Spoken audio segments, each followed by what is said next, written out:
Hello, Splish here, and today we'll talk about how you can become a better sniper in Black Ops Cold War, or I would actually go further than that and say that many of these tips will make you a better sniper in most FPS games that you're playing.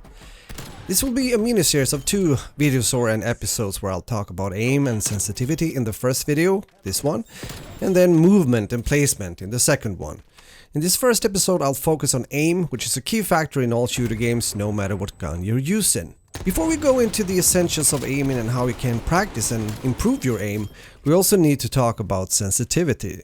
There's a lot of options and takes on this subject, and what I'll say here is mainly towards PC players, since I mainly play on PC, but my best tips on sensitivity is to try to find a sensitivity that suits you and that gives you the best of results, and then stick to it as much as you can. Why? Because your brain and your muscle memory will adapt to that, and you will therefore in time be more consistent hitting those shots, even if you're playing another game, another shooter. Yes, my rule, since I used to play quite a lot of CSGO back in the days, was to transfer my sensitivity from CSGO into other shooter games, meaning COD as well. If you don't know how to do this on PC, there's plenty of tutorials showing how to use sites such as mousesensitivity.com or Aiming Pro and similar. There are exceptions though, and for me through the years now playing mainly as a sniper, I usually bump up my sensitivity a bit more than I used to have or used to use, although my DPI usually stays on 800. If you don't know where to start regarding sensitivity when you're getting into a new shooter game as a PC player, you can always do the old drag the mouse on the mouse pad trick, which can give you a pretty good starting point and will therefore give you a similar sensitivity that you had before when playing another FPS game. Here's how you do it. Go into private match and find a spot, for example a tree or a mark on the wall, as I'm doing here, or similar. Make sure that your gun is pointing towards that spot and that your mouse is on the left edge of your mouse pad when doing so.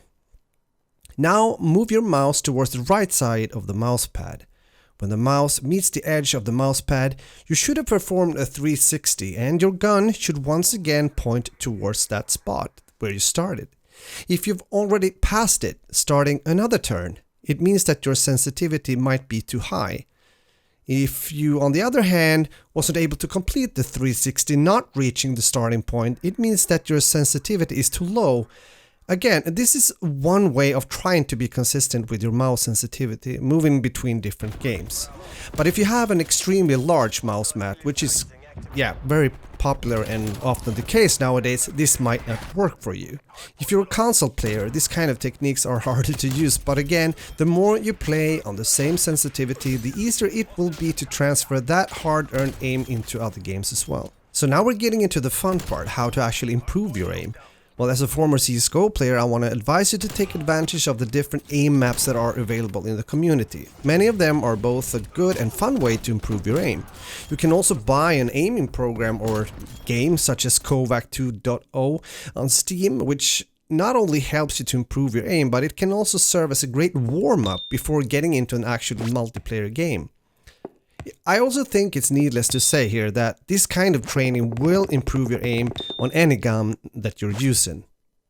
As most of you probably already know, one of the most important things, I would say a key factor when it comes to sniping and quickscoping, is the ability to center your target.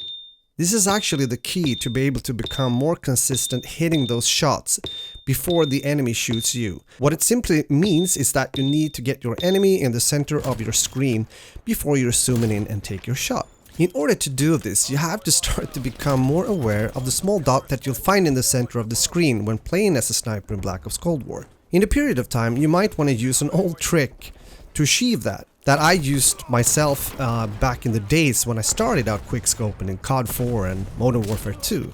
If you want to try this, you need a small piece of clay or a piece of transparent tape and a mark pen. Go into private match, stand in front of a wall or similar, scope in, hold your breath in the game to stabilize your scope and weapon. While doing so, put the small piece of clay exactly in the middle of the crosshair. If you're using transparent tape, put a small piece of the tape there instead of the clay and use the mark pen to make a small dot in the middle of your crosshair. You have now activated one of the biggest cheats in the game in history. Well, this is of course just a joke, but it will actually make it easier for you to understand where you have the middle of your screen, especially as a beginner, to see and understand how you can now center your target. Now when you've done this, go into a custom game or match and make sure it's empty, no bots, no nothing. Find your spot again and start to use the 3 different snipers. Try them out. Start to feel how you have to pace your shots in order to hit in the middle. And also make sure to scope in and shoot while you are scoped in as well. Just to get, to know the guns well before you actually start your training with the bots. And when you do, create a custom match again and choose free-for-all. I think that's a good thing when you start off like this. And the map of your choice, for example, Garrison is a favorite of mine. You can also change the time limit, make the match longer, which goes with the score limit as well, and so forth. And I think you should add maybe 5 or 6 bots. It's a pretty good start and also a good amount on this kind of map. Also make sure to choose the most easy difficulty possible, which is recruit in this game. They are silly, I know, but for the purpose of this video and also for the purpose of your training, which is the most important thing, this is where you should start. Try to remember now what we have been talking about. Hopefully you also have this spot, this extra spot on the middle of your crosshair, so you can find that easier when you are trying to center your target. And take your time. It doesn't matter if you get shot at or if you die or anything. This is so you learn to move and try to center, take your time, scope in and take the shot. That's mainly what we're trying to do here in the beginning. And as you go, you will start to feel that you actually get more a hang of it. But this is just tips that I and also other YouTubers of course can show you and talk about in a video.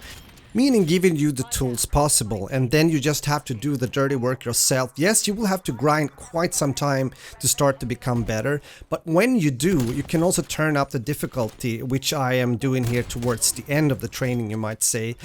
Go to step by step, but at the end you can play on hardened, and then of course also on the hardest difficulty, which will definitely make these guys become more like aimbots. But on the other hand, that gives you also a tough situation and makes you more prepared for actually playing towards live players. And I wish you all the best, guys. I also hope that this video gave you some inspiration, that you want to try out sniping more, and hopefully also the tips needed for you to become better, move further into the glory, I would say, of sniping. Because it's quite rewarding when you start to hit those shots and maybe survive and get another one and a third one and so forth. Knowing that you just beaten a guy that has a gun that should kill you in short range. But you have the upper hand, now being more snappy, faster, smarter and everything. And talking about smart, we're gonna in next episode talk about movement and placement that hopefully together with an improved aim can make you even better on the battlefield. Thank you for watching and hope you have a beautiful day. Make sure to subscribe to my channel and turn on the notification bell if you're new, and I'll meet you in another video. Take care people, have fun sniping, bye bye.